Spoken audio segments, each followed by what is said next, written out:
Hey, welcome back, guys. So today on this video, we are talking about your deal machine account. And more specifically, I'm going to quickly answer a question I keep getting a lot on my other video. And that is, how do you find a cash buyer list with your deal machine account? So let's go ahead and talk about this. First off, guys, real quick video, not too many steps involved. So be sure to stick around to the end of the video. But why would you want to find a cash buyer list in deal machine anyways? Well, that's pretty easy. If you're running a wholesale business, you know that it's important to have a cash buyer list available when you're going to disposition a wholesale contract. Whatever the case is, it's a pretty easy process. It's handled here in your deal machine account. Check my video description. I'll try to leave the written instructions there as well. But I've already logged into my deal machine and this is the home screen. Now here on the home screen, if you want to build up a cash buyer list, there's actually a few different ways you can do it, but I'm going to show you how I build my cash buyer list in deal machine. First, you have to choose the location. So I generally work in California. So there's a lot of different transactions and a lot of different zip codes. So I'm going to search by zip code. However, if you work in a rural area, like say maybe Iowa, maybe one zip code's not going to have enough cash buyers. So you might need to expand to include the entire city or maybe even the county. However, if you're working in somewhere like New York City, the list is just going to be too huge if you include the entire city. So then you're going to need to narrow it down to maybe by the zip code. So let me go ahead and enter in a zip code. Okay, so I chose a zip code. Let me go ahead and just click on it here. Okay, so I just pulled up a random zip code. It looks like this is in Oregon. So in order to start building up a cash buyer list based on this one zip code, you can see there's about 14,000 properties that are located in the zip code, but we need to narrow that down. And the cool thing about Deal Machine is they have this thing right here, quick filters. Let me click on it. Okay, so once you click on quick filters, you're going to go ahead and scroll down until you see this list right here, cash buyers. Okay, and once you find cash buyers, go ahead and click on it. Okay, now you can see it's going to start filtering out. So that filters down to 4,400 properties that Deal Machine has identified as a cash buyer transaction. That just means that somebody paid in full and there's no mortgage that was attached to the property when the sales transaction went through. And the thing about cash buyers is some of these transactions could have happened recently, as you can see here, recently sold, but some of them might have happened years ago. So if I look for a cash buyer and the transaction happened 15 years ago, those folks may still be in real estate or they might not. So for me personally, I like to go ahead and pull up transactions that are more recent, usually within 3 years. So how you do that is you're going to go ahead and click right here on more. Okay, once you click on more, in order to go ahead and filter these down, I usually go down here to sales history. Once you click on sales history, I'm going to click here last sale date. And then for me personally, I like to look for cash buyers that have done a transaction within the past 3 years. You can go back further depending on which area you're working in, or if you have too many transactions or too many cash transactions within the past 3 years, you can narrow that down. So that's going to be a case by case basis depending on which city you're working in. So last sales date, I'm going to go ahead and go is after, and then I'm going to select date, and then I'm going to go back to 3 years. So we'll do January 2020. Actually, it should be 2022, and I'll just choose the 4th. And then you want to be sure to click on confirm, and you can see it's going to start processing again. So let me close this down. Now there was 4,400 transactions. Now there's only 300 cash transactions that happened in this zip code within the past 3 years. So you can actually narrow down this list even more. Usually what I'm going to do is I'm going to click here on property type.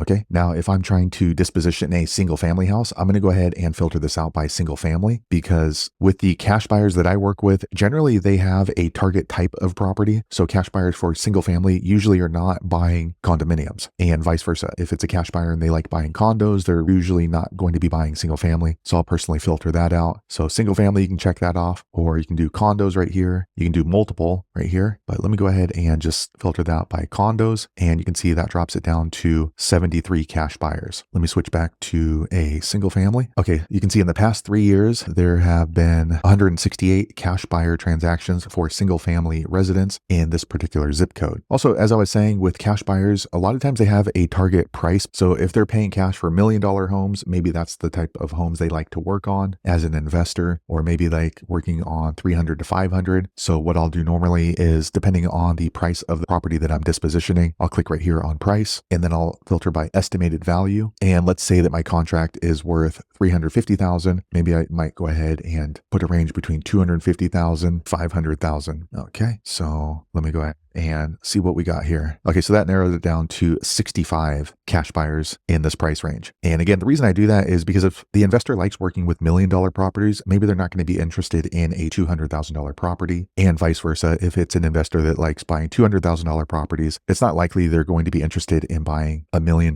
property. There is a possibility possibility, but the chances are much lower. So this is actually a pretty good list to go ahead and start calling for cash buyers. However, if your area, it's pulling up a lot more than what I have, 65, you can keep filtering this down. So you click here on more, and then you would just click on and then maybe you want to go ahead and just call individuals instead of companies. So look for owner type, and then you can go ahead and do corporate owned. Okay. So now if you like working with corporations or maybe hedge funds, you can click right here on yes. And that way it's going to go ahead and filter out by company owned. Now that doesn't necessarily mean they're going to be large organizations. It could, or it couldn't, but a lot of experienced investors are going to be operating with a corporation or an LLC. So that's something to consider. But if you like working with individuals, you can go ahead and do the same thing. Click on more, and then just delete this portion right here, delete condition. And then you would just do the same thing. Owner type, corporate owned, and then do no for corporate owned and then confirm. And that way you're only going to be calling individuals. You can see there's 41 here in this particular zip code. And then lastly, one of the filters I like to use also is out of state, because if they're out of state, sometimes they're going to be buying in multiple markets, especially if you're doing virtual wholesaling. So I would go right here and click on more, and then click on and then click on, and then out of state owner. And then we'll click on yes and confirm. So now it's going to pull up a list of those folks that are out of this particular state. So these are out of state owners. So there you have it, guys. If you're looking to build a cash buyer list with your Deal Machine account, and that's the way that I normally do it. If you have an easier way, be sure to leave a comment below. Let the rest of us know how you did it. Hopefully you found that video useful. If so, click thumbs up, or maybe consider subscribing to my channel, and I hope to see you on the next video. Thanks again for watching.